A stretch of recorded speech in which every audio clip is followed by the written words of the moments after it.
Well, I think it is about time to get started if people want to grab their seats. I am not Dr. James Blank, okay? In case you know, he's really tall. Unfortunately, our dean couldn't be here tonight. He's suffering from a cold, and so he asked me to fill in. My name is Dr. Laura Leff. I'm the chair of the Department of Biological Sciences here at Kent State. And so I want to welcome everyone here, and I'm delighted to welcome you to the third annual Water Research Symposium, Water in a Changing Climate, Regional to Global Issues. I want to start by recognizing all the sponsors and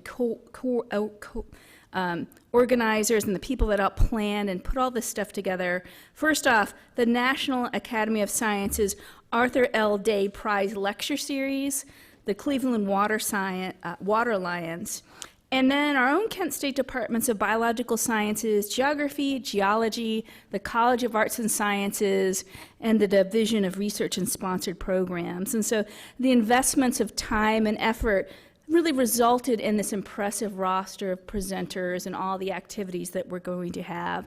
This is all part of the Year of Science. And so for those of you who get on some of these emails or maybe check out the kent.edu website, we've had a lot of events already, including the groundbreaking for the Integrated Science Building and the 50th anniversary of the Liquid Crystal Institute. And we're going to have more events throughout the year. And so at Kent State, we're really thinking of this as a year to showcase science. And so what better way to do it than this conference? We have many different speakers from Kent State and from elsewhere for our conference.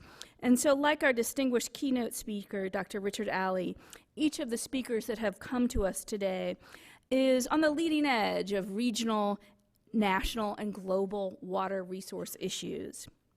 And in particular, tomorrow we're going to have a great lineup of speakers. We're going to have two of our own from the College of Arts and Sciences, Kelly Turner and Jen Moe over here, so we're really looking forward to that. So Kent State has considerable strength in water resources and aquatic sciences and related disciplines, with about 30 researchers across departments and colleges, including arts and sciences, architecture, and environmental design and public health. And like each of the scholars presenting here, all of these faculty members are pursuing research in water issues or water-related topics, and so it's a great opportunity to showcase some of our researchers today. The work that we do here at Kent State also reflects Kent State's commitment to multidisciplinary solutions to water-focused problems. And we have people that study biogeochemistry, we have people that study microbiology, public health, policy, environmental design, ecology, environmental science.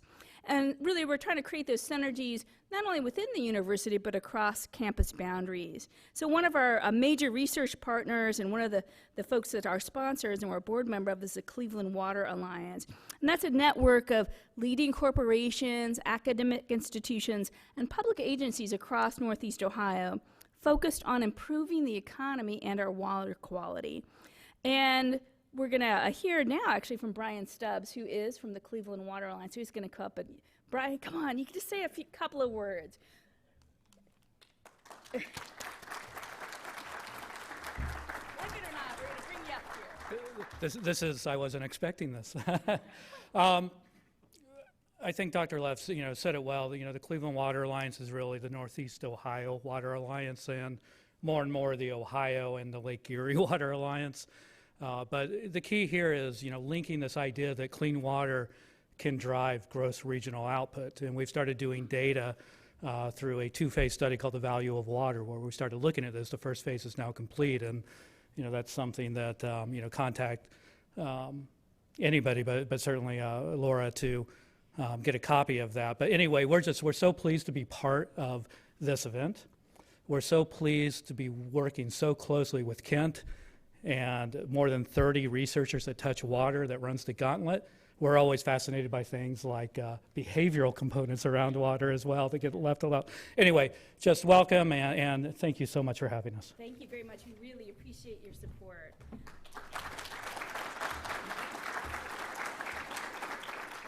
So one of the things that we want to do in addition to celebrating these partnerships is to foster new relationships. And so we're hopeful that we'll have a chance to interact with different people from different colleges and universities and different agencies that are represented here today, so that we can continue to kind of expand our understanding of water resources in our area and beyond. And I hope that the events and the posters and the presentations that we'll have today and tomorrow will kind of inspire people to think about some of those collaborations and to think about their own research. Well, without further ado, I'm going to introduce our keynote speaker, Dr. Richard Alley. I actually read his biography before we met, and then I'm like, wow, this describes you so well. It's perfect. So Dr. Richard Alley is the Evan Pugh Professor in the Department of Geosciences at the Pennsylvania State University. He's ranged from Antarctica to Greenland to help learn the history of Earth's climate and whether the great ice sheets will fall into the ocean and flood our coast. Obviously very timely. All you have to do is watch the presidential debates, right? With over 250 scientific publications, he's been asked to provide advice to the highest levels of government and been recognized with numerous awards, including election to the U.S. National Academy of Sciences and the Royal Society. Very impressive stuff. My favorite part is at the end, though. He hosted the recent PBS miniseries Earth, the Operator's Manual, and has been compared to a cross between Woody Allen and Carl Sagan, which is, it's true, for his enthusiastic efforts to communicate the excitements and importance of the science around us, really to everyone.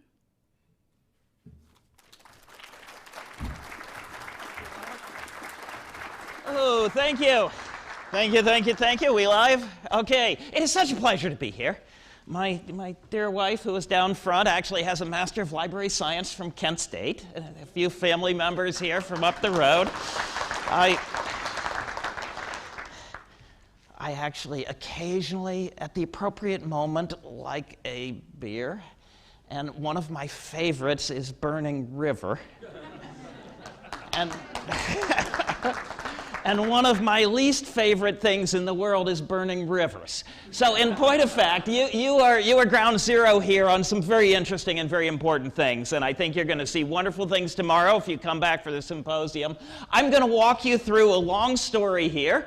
And it has some water in it and some things that are not water, but we're going to see what we can do here. Thanks to the organizers, first of all, wonderful people, and they have worked hard to make this happen.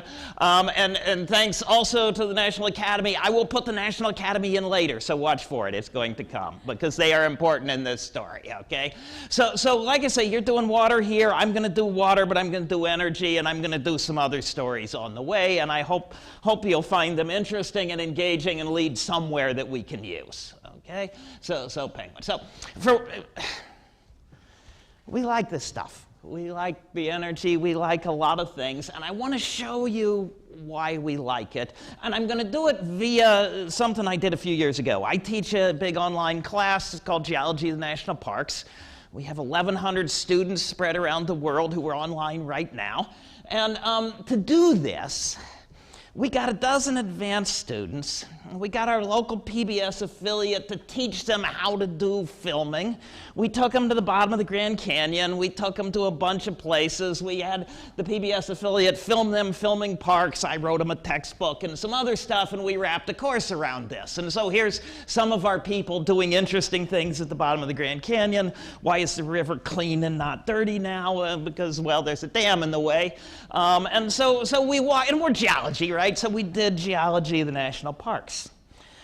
But, you know, we're cruising around the Southwest, and you can't go by Mesa Verde without stopping, right? So how many of you have done Mesa Verde, right? The rest of you look at this and go, okay, it is fantastic. These amazing people live down there for centuries and centuries in southwestern Colorado, growing corn on top, initially living on top of this mesa and then moving down the side. And they built these fantastic stone dwellings on the side of the cliff. And after living there for centuries, they left. And so we had a wonderful trip. And we had a ranger who was up to the latest, and this is what she showed us. Now, I'm going to tell you a bunch of stuff. Right? Later, I will tell you CO2 is a greenhouse gas. CO2 is a greenhouse gas. If you want to argue about that, you should go look in the mirror for a really long time. Okay? I'm going to tell you what people did, and I will guarantee you that it's not the full story, because we're never as simple as anything I can do in 5 minutes. But this is good science. It does have accuracy in it. It does show the value of water and some other things. So here we are in Mesa Verde, and here's a ladder right here. And I want you to notice the blue arrow right there, and this little thing above the overhang, above the cliff right there. And we can zoom in on it. Here it is again from a different view. Here's one of our students for scale. This is pretty clearly where they kept the food. Now, you will notice that it's on top of a cliff, and it's a cliff that is very big compared to a person to get up there. Now, why would you put food up there? All right? And there's probably a few of you in this room who, if you got a package of Oreos and you don't want to eat them and you put them up on top of the cabinet where you can't reach them, except this isn't the Oreos, this isn't dessert, this is dinner. And it's up there. And if we go behind here, way back in the corner back there, this is what you see. These caves are there for geological reasons, and there's little water seeping out of little shale partings here. And if we go down at the tip of the arrow right there, what do you see? Somebody has chipped holes in the rock that catch a little bit of water seeping out. And I can guarantee you that that is not as good as the water that we had at dinner tonight. But if that's all the water in the world, it's pretty good. And if you walk around these ruins, you see these things, and you'll see where the arrow is. They built walls with windows. And then later they came back and they blocked the windows. But what's on the other side is their neighbors. And they're blocking, when you block up a window, you're blocking something out. And what's on the other side is their neighbors. And when you're walking down the trail to go down and see these beautiful structures, you pass this little check dam. And the ranger says, you know, they built this, we didn't. You know, this is 700 years old, and that stops erosion, and this was a cornfield. And if you're hungry enough, you're trying to stop erosion and catch a little water and grow some food anywhere you can. And then after living there for these hundreds and hundreds of years, they left. All right, so it's a fascinating story. It very clearly was a hard life in the very best of times, but it was home, and then it wasn't, okay? So now, let's do something else. If you look at it, it is mostly made of rocks, but there's a little bit of wood. For example, there's one log right there. If there is wood, there are tree rings. And in this dry climate, a tree grows well when it rains. And if it doesn't rain, the tree doesn't grow well. And if you've got a living tree, you can overlap the pattern of thick and thin rings with dead trees and with archaeological trees, and you can make a record that is longer than the life of an individual tree. And you can ask of it, when did it rain? All right, so what do you do? So you wouldn't do this experiment at Mesa Verde because there was a lot of trade going on there. But what they did is that sort of if you look down from Mesa Verde to the southwest, you can just about see Longhouse Valley in Arizona. So a team of scientists, not including me, but a team of scientists did two things. One team said, we're going to reconstruct tree rings. That gives us rain. We will talk to the Puebloan people and figure out how much corn they could grow, and we will figure out how much corn is needed to keep a Puebloan people alive. And we will turn tree rings into rain, into corn, into people through knowledge of demographics. And then a separate team said, we will go in and use classical archaeology and figure out how many people lived there. So one path is how many people could live there. The other path is how many people did live there, and then we'll compare them. Now, there's a couple knobs in the modeling, so this is not perfect, but it's a pretty good thing that you can do. And here it is. So the year 800 is on your left, whichever screen you're looking at. The year 1300 is on your right. And within the uncertainties, how many people could live there and how many people did live there is the same curve. When the rains came, the people arrived, and they grew corn. And when the rains started to go away, you can ask whether the people left, or whether they quit having babies, or whether they died, but those are your only three choices. And then the rains came back, and then the rains really left. And when it got really, really bad, they became environmental refugees, and they left, probably headed down for the Rio Grande. But when it quit raining, they either left, or they quit having babies, or they died. And there are no other options. Now, this is another drought. You probably read about this one in high school sometime. You know, Oklahoma has a Dust Bowl during the Great Depression. And there's all these Okies who are headed for California. But you'll see something different here. There's power lines, and there's cars, and the dust storm is coming, but there's trucks, and that truck might have food in it. And the power might be feeding something that could drill a well or could pump water out of a well. And so, you know, it's a different looking world than the one that the ancestral Puebloans lived in. And here's the same plot. Okay, now in this case, 1900 is on your left, and 2000 is on your right. And the red is rainfall. That's a Palmer Drought Severity Index, but it's basically rainfall. And you can see the Dust Bowl is that giant divot there. And what you'll also notice is the population, rather than going to zero, didn't do much. In fact, that dip is World War II. It's not the Dust Bowl. The population sort of stabilized. When all of that literature and all those people headed to California, in fact, the population of Oklahoma did not drop. And why not? They had trucks and trains bringing them food. They were pumping water out of things to grow some stuff. They had help. And help that was not available to the ancestral Puebloans. Now, be very, very clear. The people in Oklahoma were smart. They were hardworking. But so were the ancestral Puebloans. And I will guarantee you, if they dropped us on that Mesa top right now and said survive the winter using what they had, none of us are coming back. Okay? They were incredibly smart, but the difference is now we have knowledge, we have tools, we have energy. Okay? I have a different talk we could go through sometime. The world was probably overpopulated at a few million people when we were hunter-gatherers. We were lowering the carrying capacity of the world, causing mass extinction. And now there's a few billion of us. And the difference is what we've learned to grow, how we've learned to get along with each other, and how we've learned to clean up after ourselves. And that started by seat of the pants. It has become science and engineering and technology and medicine and teaching and agriculture. But really, we are here, we are alive because of what we know and what we teach and what we build. And if we went back to hunter-gathering, and the next 1,000 people you meet, maybe one survives. It is, I didn't even bring my cell phone. I can't put up my prop, but you probably all have them, right? Fascinating thing to do sometime. Go into a 5th grade class and ask them what is it. They'll say it's a cell phone. Say, what's it made of?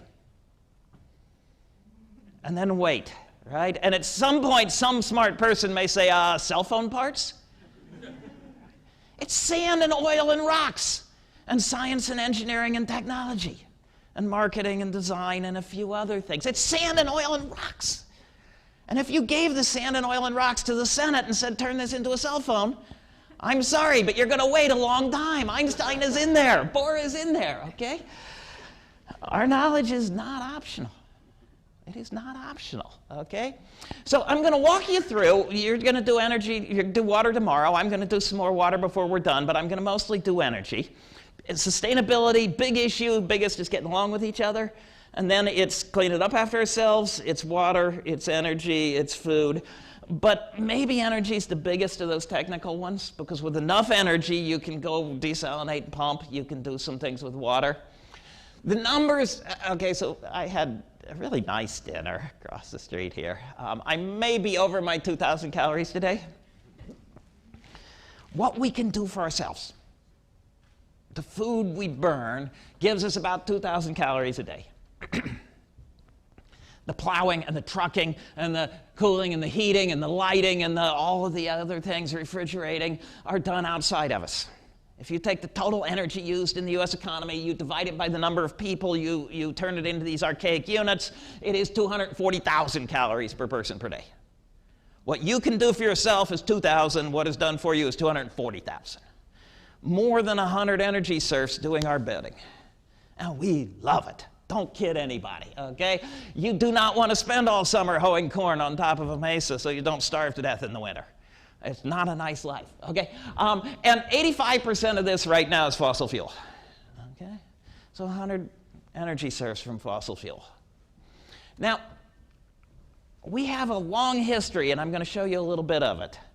We grow food, but we're still hunter-gatherers of energy. And we have a long history of burning through something much faster than nature makes more, hitting a crisis, and then trying to find the next thing. And so I want to walk you through this a little bit, and then we'll come back to what it means for us and so on. All right? So I come to you from central Pennsylvania, from Penn State. Penn State is next to a town called State College. State College is a suburb of Penn State. When Penn State was founded, there was no State College. What there was an iron furnace. We were built up the hill from the iron furnace by the iron masters. The east was built with Juniata iron. And when the iron furnace was running, it probably looked like this. There was a little city of 100 people or so taking care of it and working around it. And it was turning red dirt and limestone flux and charcoal from trees into pig iron. And charcoal from trees was done by making giant piles of trees and covering them with dirt and then burning them with minimum oxygen. And, they'd cover with this dirt and then they'd burn it. And if it cracked and the fire would get away from them, they'd have to go up and fix that, and heaven help you if you fell through. And what did it do? It did this. A furnace in blast took charcoal from more than half a square mile of trees per year. And there's 100 people taking care of it who are cooking and heating and building houses. So you can figure a furnace is more than a square mile of trees per year.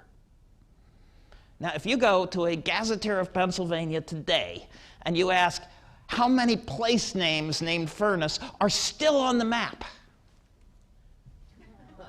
okay? It's the ones on the left are the furnaces that are still on the map, and there's lots we know about that are no longer on the map. And the ones on the right are the forges that took the pig iron and made useful things out of it, Valley Forge and others. Every line on there is a square mile of trees a year. Okay? So, Pennsylvania is Penn's Woods. When the European settlers got here, they said a squirrel could go up a tree on the Atlantic coast and stay in the trees to the Mississippi. The first forester of the Commonwealth of Pennsylvania, Rothrock, had been a professor at my school. He wrote about the Great Pennsylvania Desert. It wasn't a desert, but there were no trees. We have 1 million deer in Pennsylvania. There were essentially none. We chased out the elk. We re-imported some from the Rockies later. We chased out the bison. I'm a Nittany lion. There's no Nittany lions. There wasn't a tree to do it behind. Right? We cleaned out basically everything bigger than a squirrel in the state by burning anything they could eat or nest in. And it wasn't just us. You did it too. Okay, and so did the whole East Coast, and so did a whole lot of people in China and England and a bunch of other places. We just burned trees far faster than they grew back. Now, if you have ever tried to read by firelight or do 12 stitches per inch on your quilt, it's not very easy. And so, what do you do for light? And poor people would burn candles, and they're not very bright either. They used to burn a biofuel called camphene. It was a mixture of alcohol and turpentine. It was fairly cheap. It burned brightly. but it was really flammable, sort of blow up sometimes. And there's just these horrible stories of, the Methodist minister and his wife go off to visit the parishioners, and the 3 daughters try to refill the lamp, and they burn themselves to death. And the rich people used to burn whales, or whale oil. And they would send Yankee whalers out to catch whales and bring them home and cook them, and to cook them on the way and turn them into oil, and it burned cleanly and it didn't stink and it was a bright light and it didn't blow up. And so this graph you see here from the whale fishery book that goes back to Starbuck's 1878 history, this is a history of whaling in the Yankee fleet. 1800 to 1880. There is another blip here because there were some whales that were too fast for the Yankees that the Norwegians went and found later, but it's the same story ultimately. And what you see is the rise and fall. Now this is complicated, right? That fall includes the Civil War. That fall includes the fleet getting trapped in the sea ice in Alaska and crushed, and then the insurance going through the roof. But what was the fleet doing in the sea ice off Alaska? There weren't any whales closer to home that they could catch. And you'll notice running along on top is the price of whale oil. As they got better, they drove the price down to about $7 a gallon in modern money. And then when they hit peak whale oil, it went up to about 23. And it didn't really come down. But what happened next is, as the world is running out of whales, and as the price is through the roof, is they went right up the road here between where we are now and where I live, and they drilled the first modern oil well. Now, what that oil well did, right? If you take 100 years of Yankee whaling, you take all the oil, 10,000 sailors at the peak out looking for whales. It was about a week of oil imports a few years ago. Right? The chances that we go back when we run out of oil are ridiculous. But we have trees and we have whales because we burn fossil trees and fossil algae. And it's really that simple.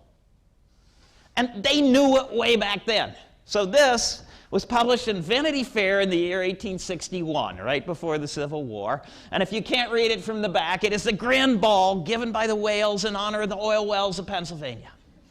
And up here it says, "Oil's well that ends well. The oil wells of our native land, may they never secede.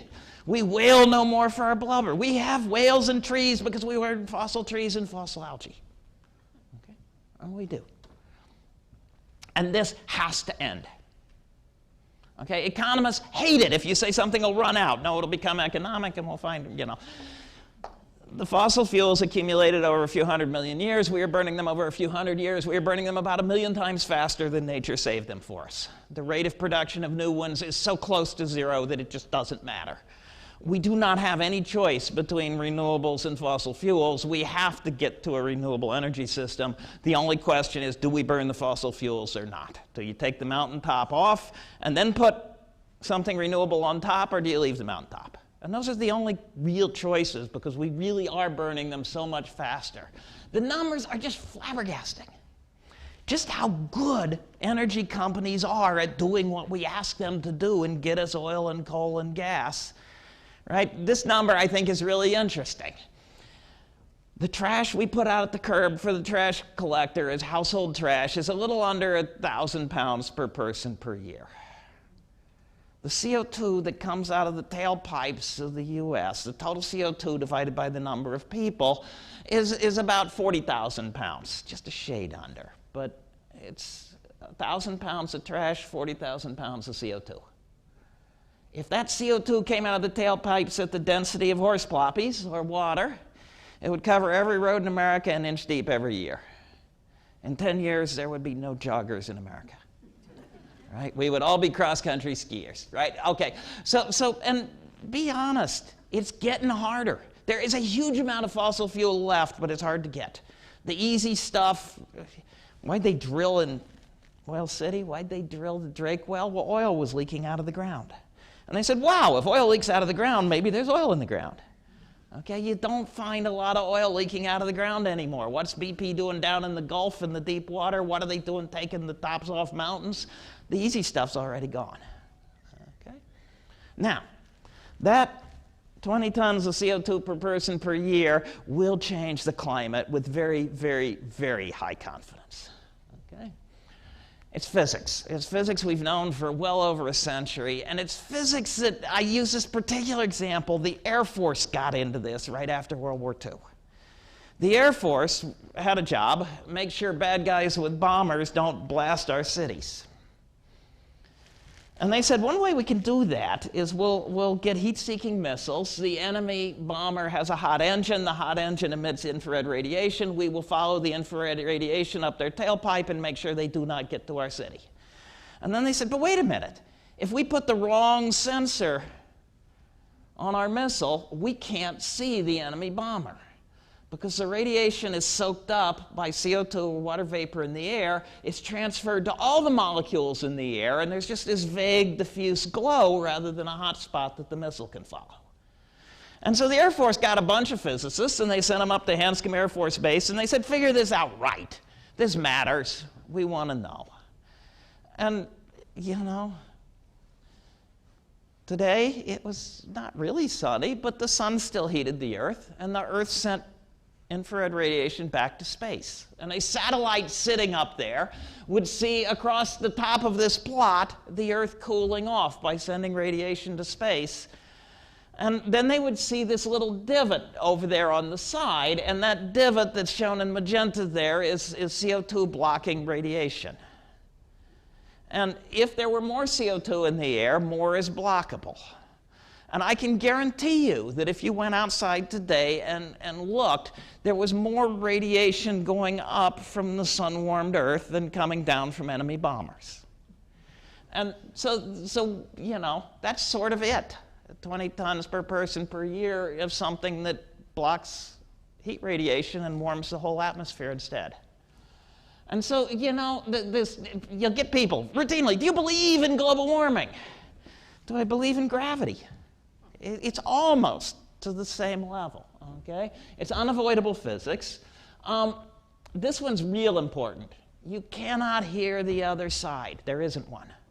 There are people who think I'm too alarmist. There are people who think I'm not alarmist enough. Probably, as I'll show you, I'm not alarmist enough. But at any rate, you know, this is the science, and this is the science in the middle. And now we come to just a little detour through the National Academy of Sciences, because let's be honest, you can find a scientist to disagree with me. And this is wonderful. We as scientists cheer for our contrarians, right? The scientists are supposed to argue. That idea is best that has survived the most attacks. And if we didn't have people attacking this, we wouldn't do our best work. So we in science love to have people that will complain, and you could find somebody somewhere to complain about it.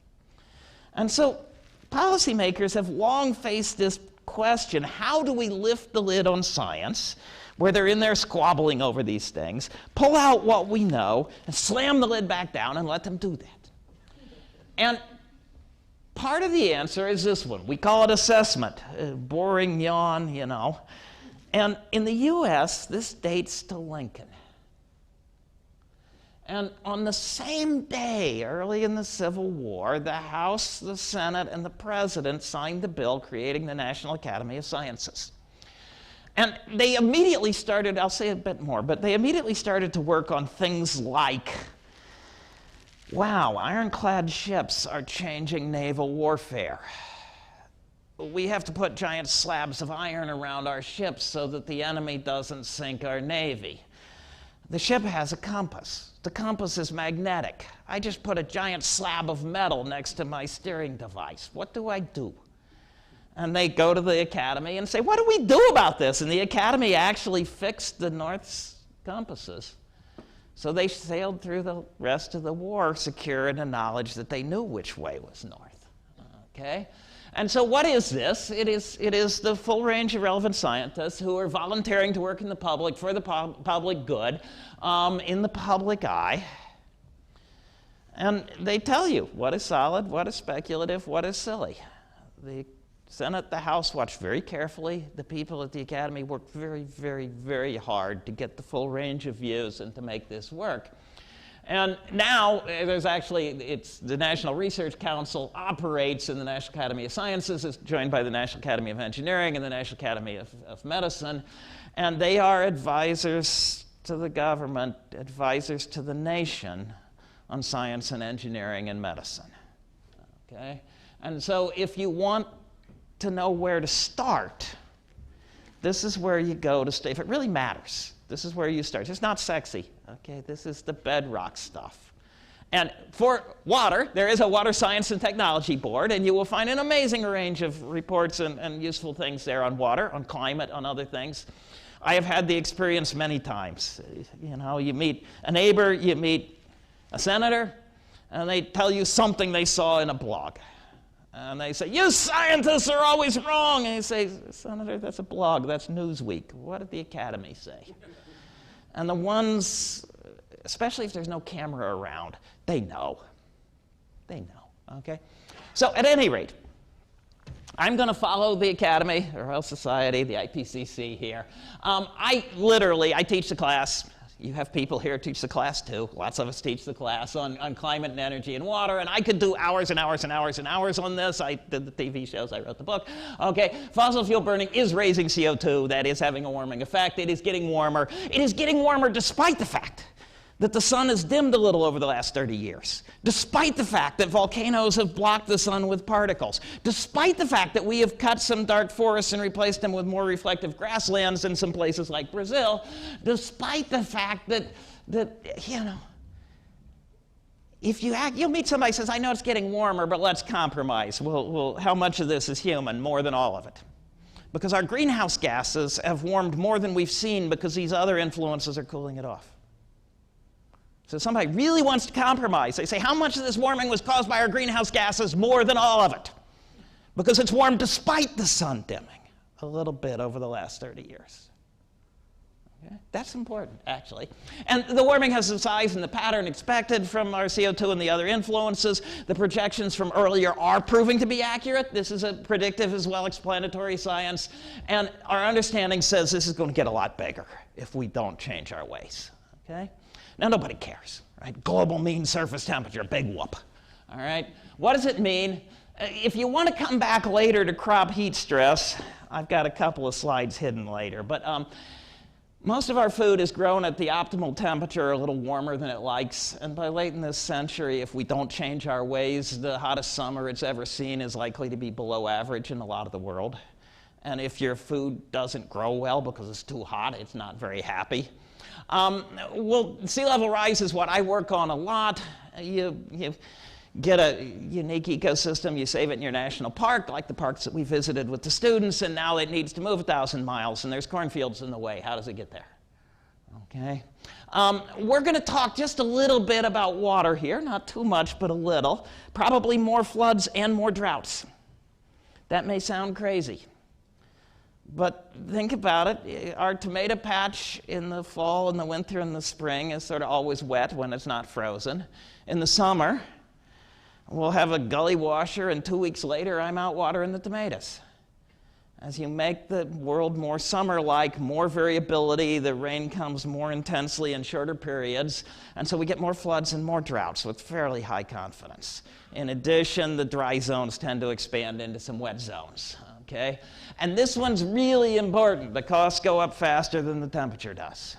And we'll come back to that. Okay? Let me show you this one. This is a paper that showed up in the proceedings of the National Academy of Sciences this summer. This is one paper, but there's other stuff that points in the same direction. And I'll highlight a couple of things here. Syria was not a happy place 5 years ago, but it was a lot happier than it is now. And they got a big drought, and they pumped a lot of water out of the ground, and then the wells started running dry, and the price of food went up, and they didn't have the resilience and the other things to deal with this, and then things sort of fell apart. And we fairly clearly made that drought more likely. Okay, we loaded the dice, and it happened. Did we cause it? We loaded the dice, and it happened. Okay? And that's with the first degree of warming that we've done. Okay, so we may have our fingerprints on this already. Now, if we keep doing what we're doing, this is a projection of change in drought by later in this century. So this is not looking that far ahead, and this is a moderately optimistic future of how much we change the world. Again, this is one paper, but there are others that look similar to this. Green is less drought. Reds and purples and yellows are more drought. Now, you can do this. First of all, remember the way projections work. The pole is actually small and the tropics are big. And second of all, remember where people are. There's probably a lot more there than there. And so there gets a drought and there doesn't, but there's some problems there. And if we just zoom in right over here, this is where drought is causing problems already, like contributing to the instability that contributed to the rise of ISIS. And that's the future, a lot more drought if we keep doing what we're doing. And a lot of people have noticed this. So this is a whole bunch of retired generals and admirals, really first-rate people, who said, okay, look, climate change doesn't cause these things, but it's a threat multiplier. It makes it worse. If you're living on the edge and you drop something else on the, a big straw on the back of the camel, they notice. And so our generals and admirals are actually tracing the dotted line that leads from our CO2 to ISIS, and from the drought in China and Russia, and the heat wave to the crop failure, to the bread prices, to the uprisings in North Africa. And they said it right here. Climate change alone did not cause the conflict. It certainly added environmental stressors. Okay. This one's interesting. There's a lot of people there. Okay. So red is a lot of CO2 per person per year. Blue is a little bit of CO2 per person per year. This map is who is changing climate. This map is who is most vulnerable to the changing climate. The people that lack the tools, the people that are already too hot rather than too cold, the people that, it's harder on them. If you have winter, a little warmer may not be that bad. If you have bulldozers, you can build a wall when the ocean rises. If you have air conditioners, you can work in the summer. And so if you got winter bulldozers and air conditioners, you're not hurting too much. If you don't, it's a different story. And so if you compare these two maps, who is changing the climate and who suffers from the changing climate? And if those look different, and if you come from a tradition that respects the golden rule, there is an issue up here. And that's certainly something that the Pope has seen. It seems clear to me also that climate change is a problem which can no longer be left to a future generation. There it is. Now this is, we're in the not suffering too much side over here, but just to do this for us, this again is a paper, but some others look like this. Blue would be if we keep burning, by the time our students are starting to get gray hair, maybe a little less drought up there. How much of your food now comes from up there? Maybe a little more drought everywhere that's brown. How much of your food and how many of the people live there? Okay. So these are water issues, okay? And this one is important. The costs go up faster than the temperature. First degree of warming, right? We've lived with variability. We can handle this, but we've almost used that one already. Second degree of warming is getting a little hotter, but you can borrow foods from people in warmer places who have figured out how to live there. You start to get by with that, but there's momentum in our energy system, there's momentum in the climate. We really are committed to that second degree fairly clearly already. And then the third degree of warming starts to push out of experience, and there's people that can't borrow a food from our hotter place because there's no hotter place now. And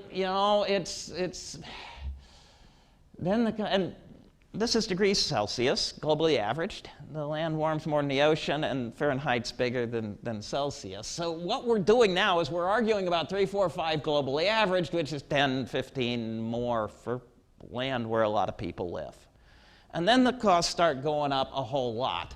And you make places hotter than anything on Earth now.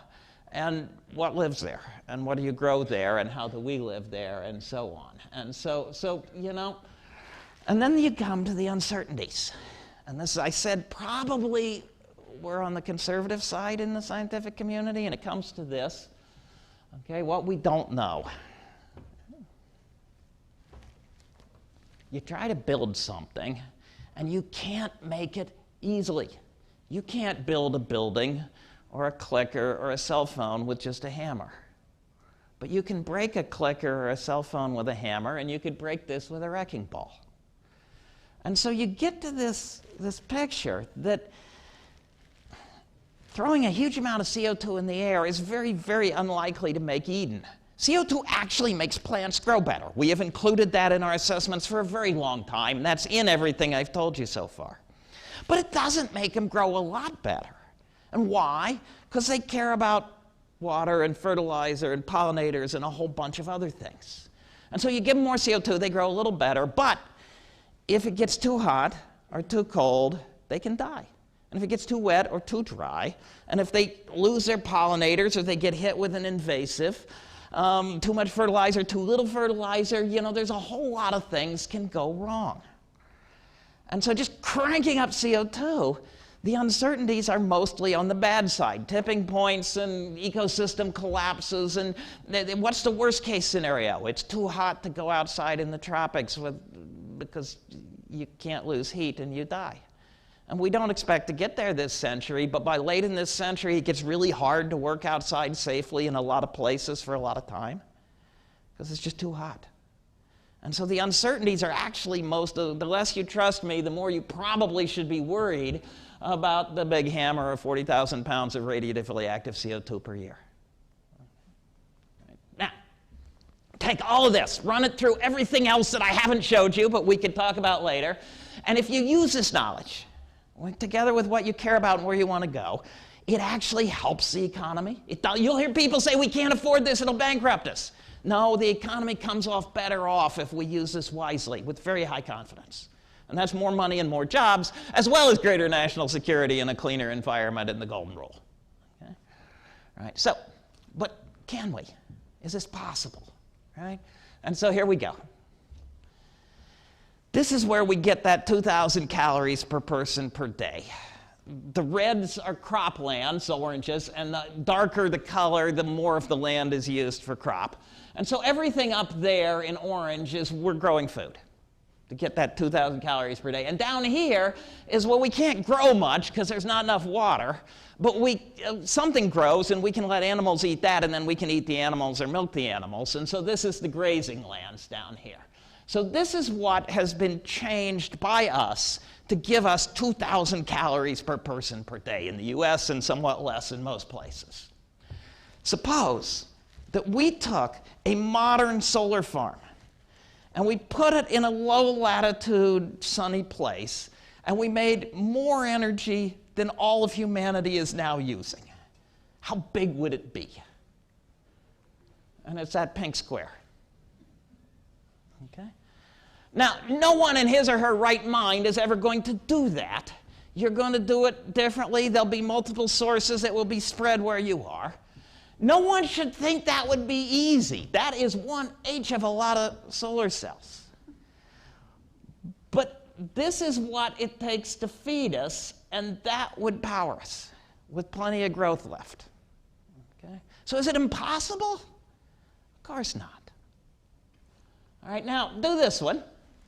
Abe Lincoln, before he's president and signing the academy, has got a stump speech. He's going around talking about the value of learning and knowledge and invention and patents. Lincoln is the only president that held a patent for his own invention. And at some point he says, the wind is an untamed and unharnessed force, and one of the greatest discoveries hereafter to be made will be the taming and harnessing of it. Okay? Wind. Good Republican, all right? And if we built a wind farm on the windy parts of the plains and deserts of the world, that is far more energy than we now use for all of humanity, okay? And when we were filming, we went, you know, we have film and we chatted with these ranchers in Texas, some of whom don't believe in climate change, but my goodness, do they believe in wind? Because that one right there, is a check for $5,000 at the end of the year. And you put 5% of the ranch into these things, and boy, that pays better than these things do.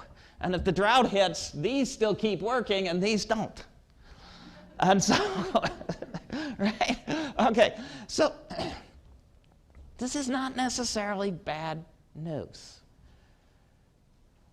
We kept people alive by farming food. And when we learned to control water better, we kept more people alive. We're still hunter-gatherers of energy, but finally, after thousands of years, we're the first generation that knows how to build a sustainable energy system. Something that will get us off of the treadmill of burning things far faster than nature makes them, and something that will essentially power everyone on the planet almost forever. And we now see that that is doable. And so I'm going to leave you with my favorite picture I took in Greenland many years ago. Can we have a world with icebergs and rainbows? Yes. Thank you.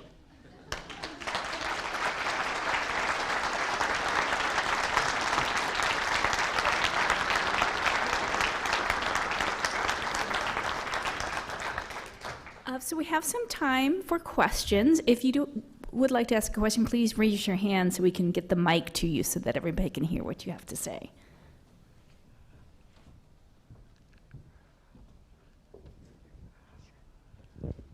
How do the models change if we quit eating animals as much and put more of the land use to grain crops, vegetable crops, given directly to humans? How does the animal production affect the energy modeling? Right, so it is pretty clear. If you grow food and eat it, you get some calories. And if you grow food and put it in a truck and take it somewhere and give it to an animal to grow food that makes a lot less food than it eats, you have a loss there.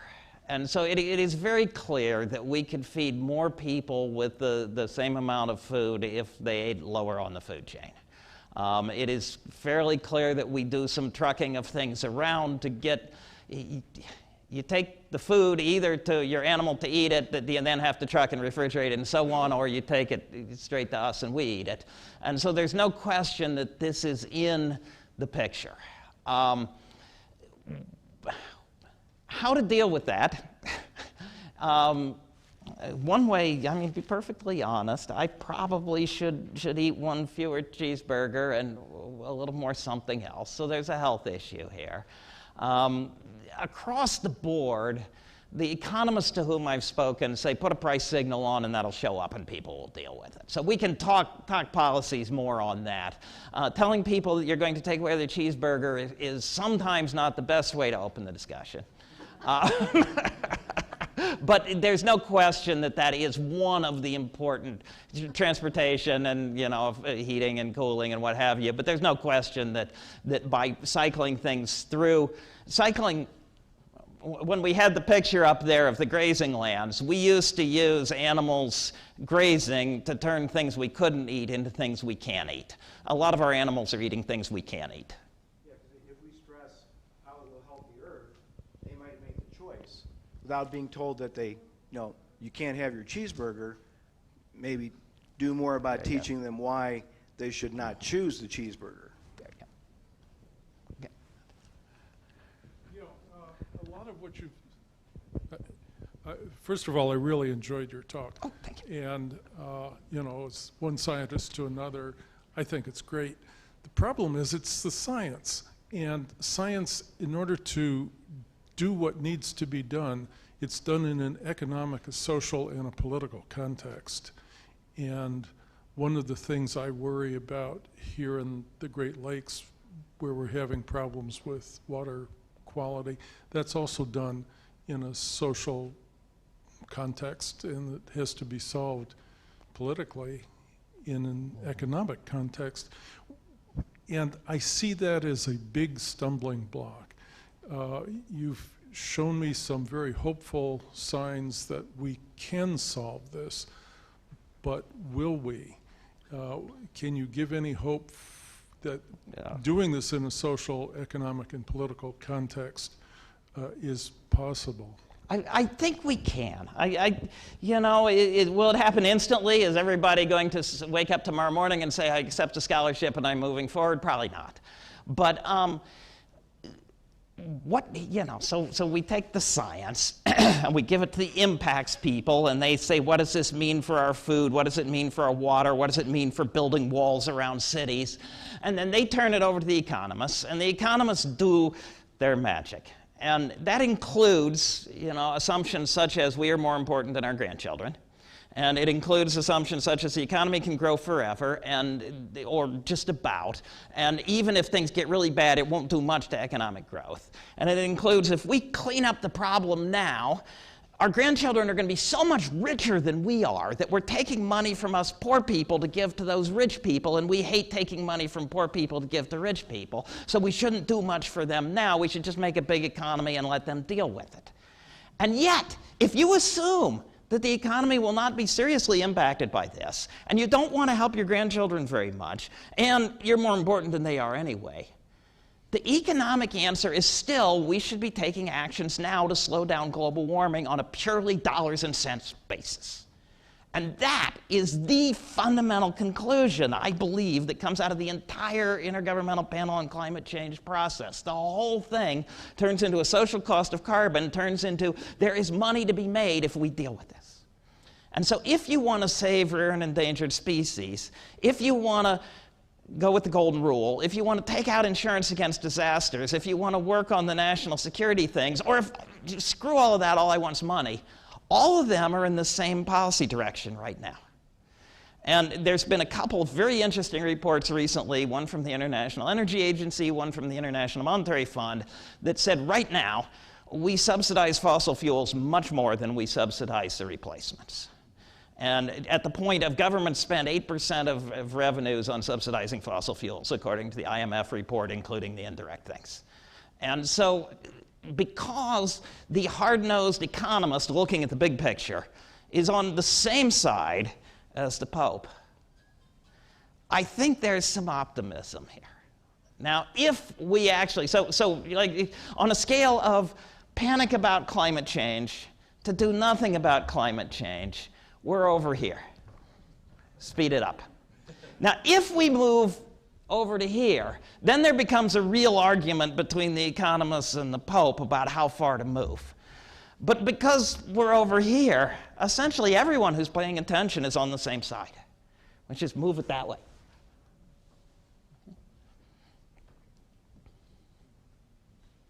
Yes, one way in the back over here, and then one in front.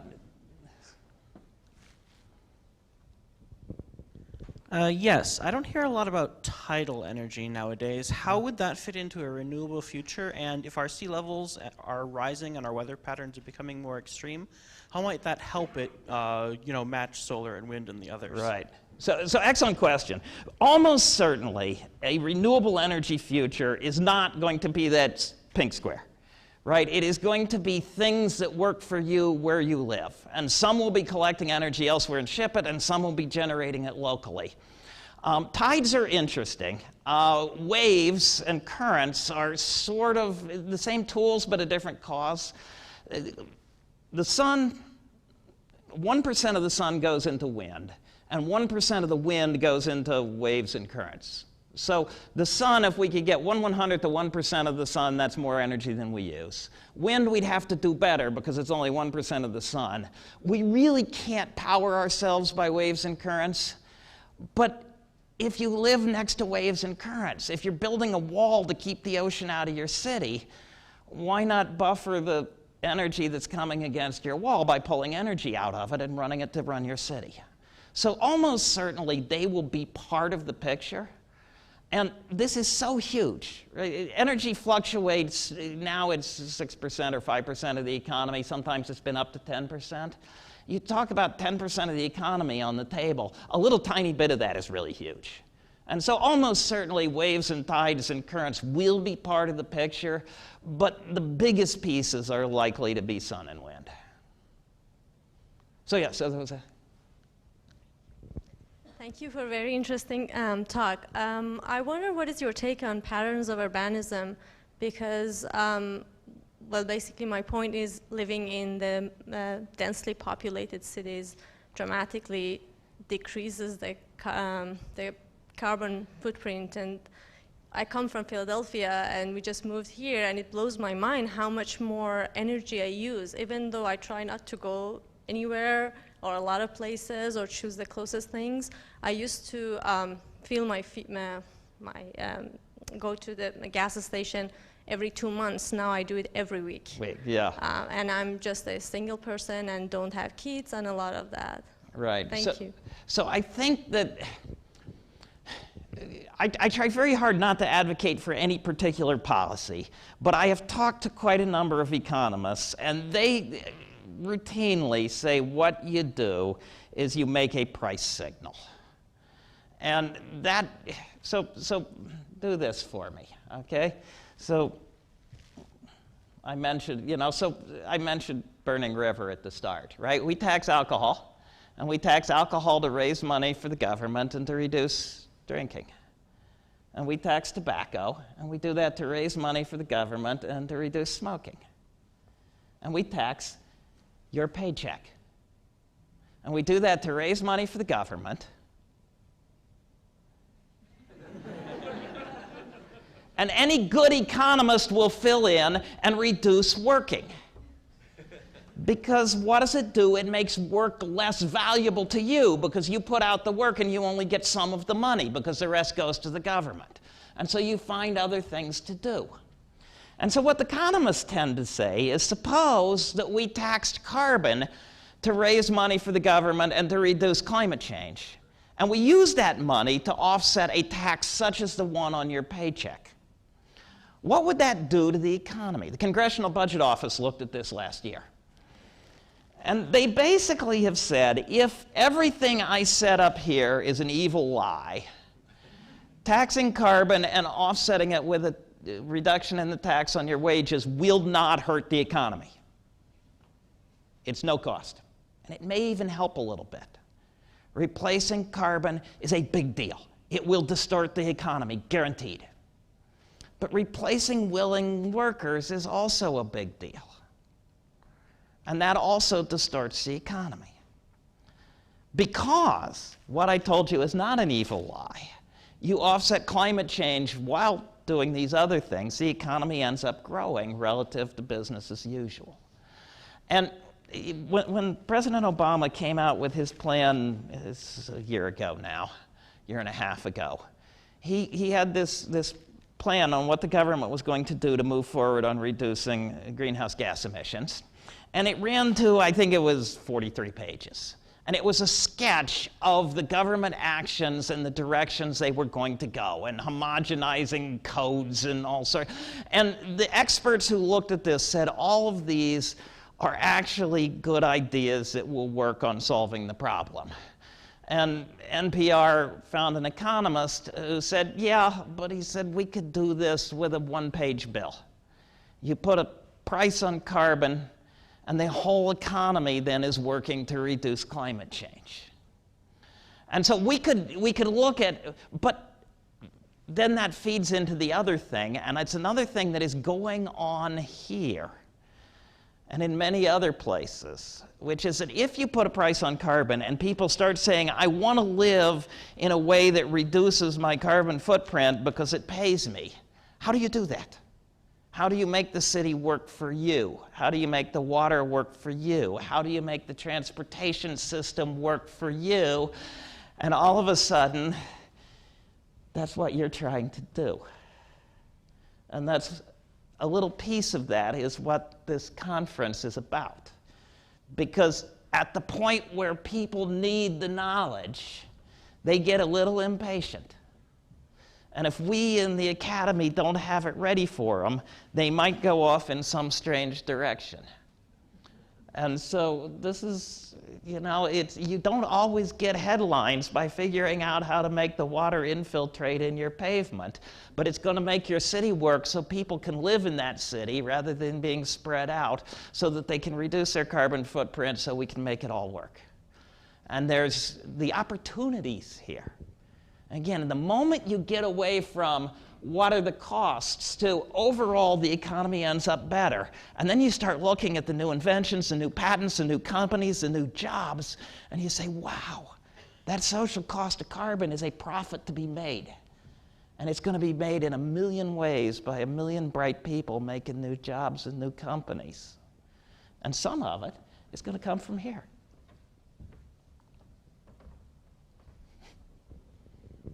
Right? One down. I'm not sure where. Oh, I'm sorry, one over here. I'm sorry, where are we? Yes. Oh, I'm sorry, yes.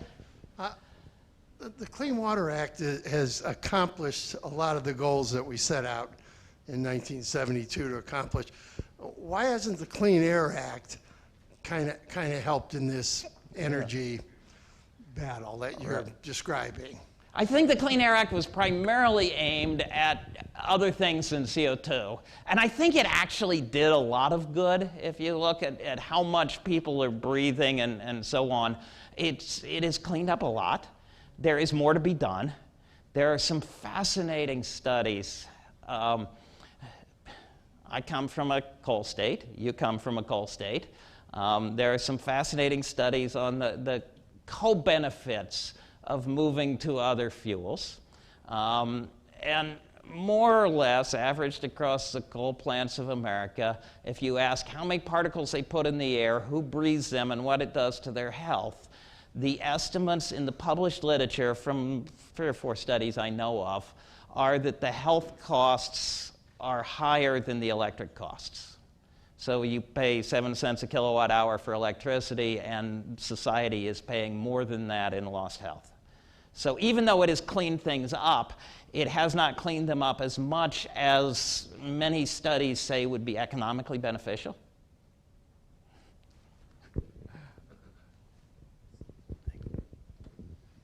I'm a big proponent of distributed utilities, and it occurs to me that if you took your square and spread it around all the population clusters on the globe, you wouldn't even see any pink.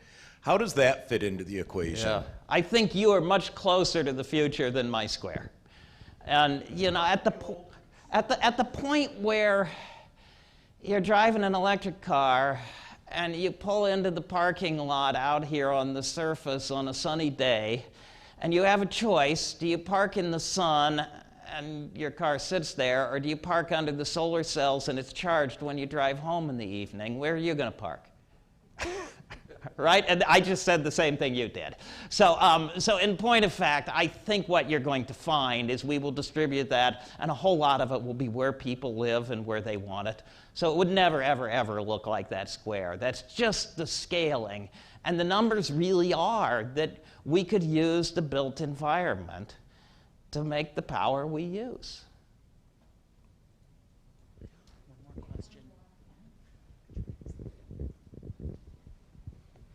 I appreciate your comments too about scientists and differences and arguments and debates and so forth. Particularly with all the students here, it's a good background. A couple questions. As I understand, or I have heard, that from about 2000 to today, there has been no increase in the global temperature. That is pretty much flattened out. And this is from satellite data. Is that incorrect? Yeah, so this gets into a very long answer, unfortunately, and I didn't load the slides.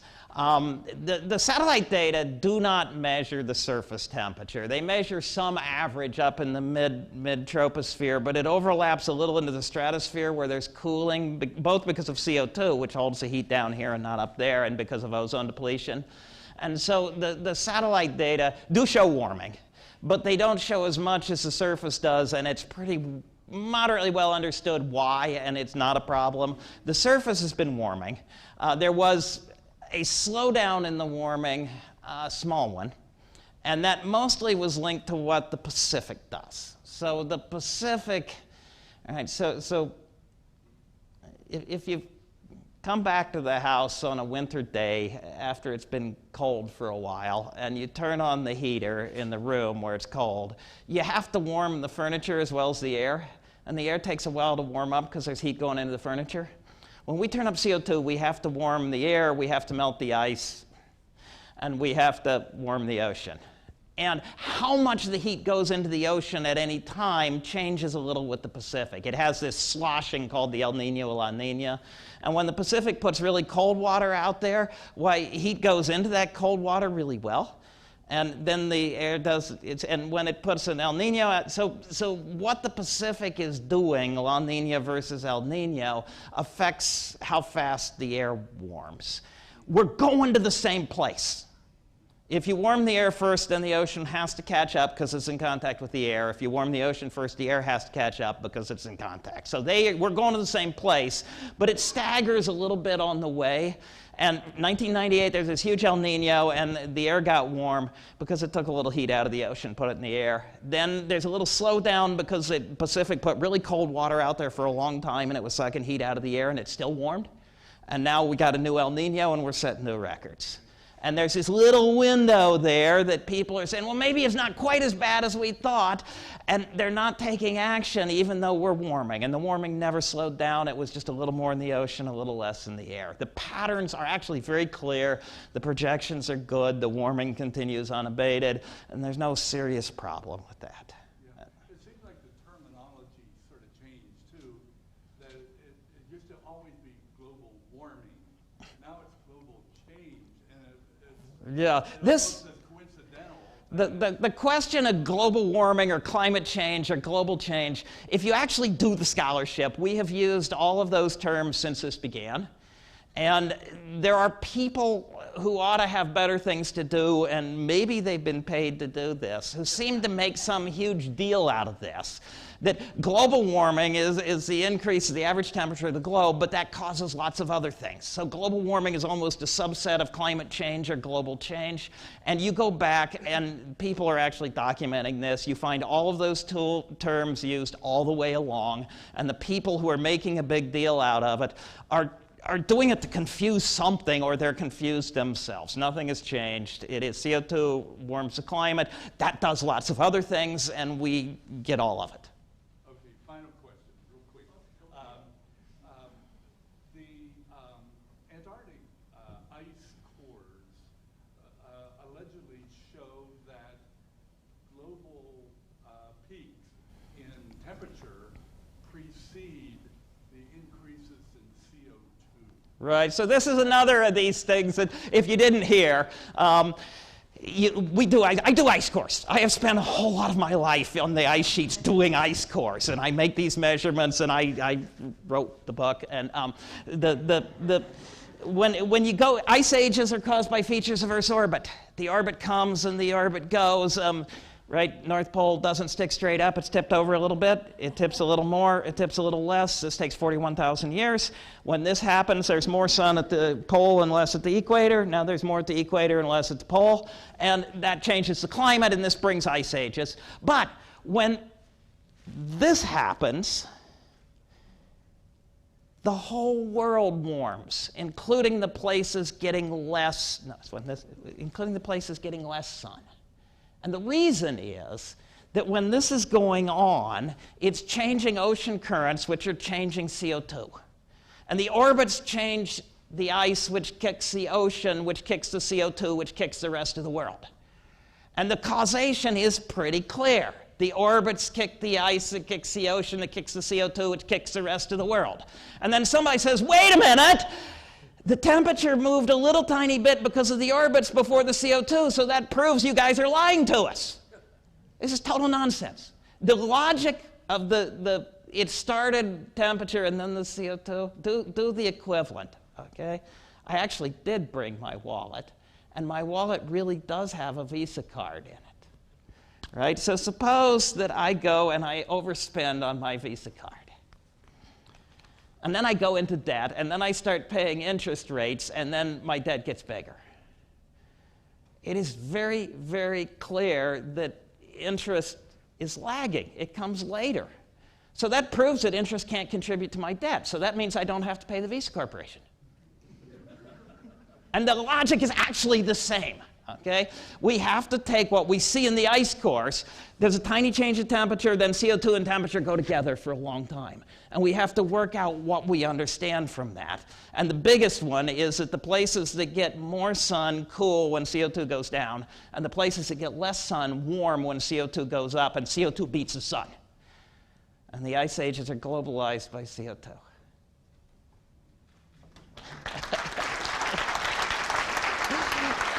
Thank you. Thank you very much.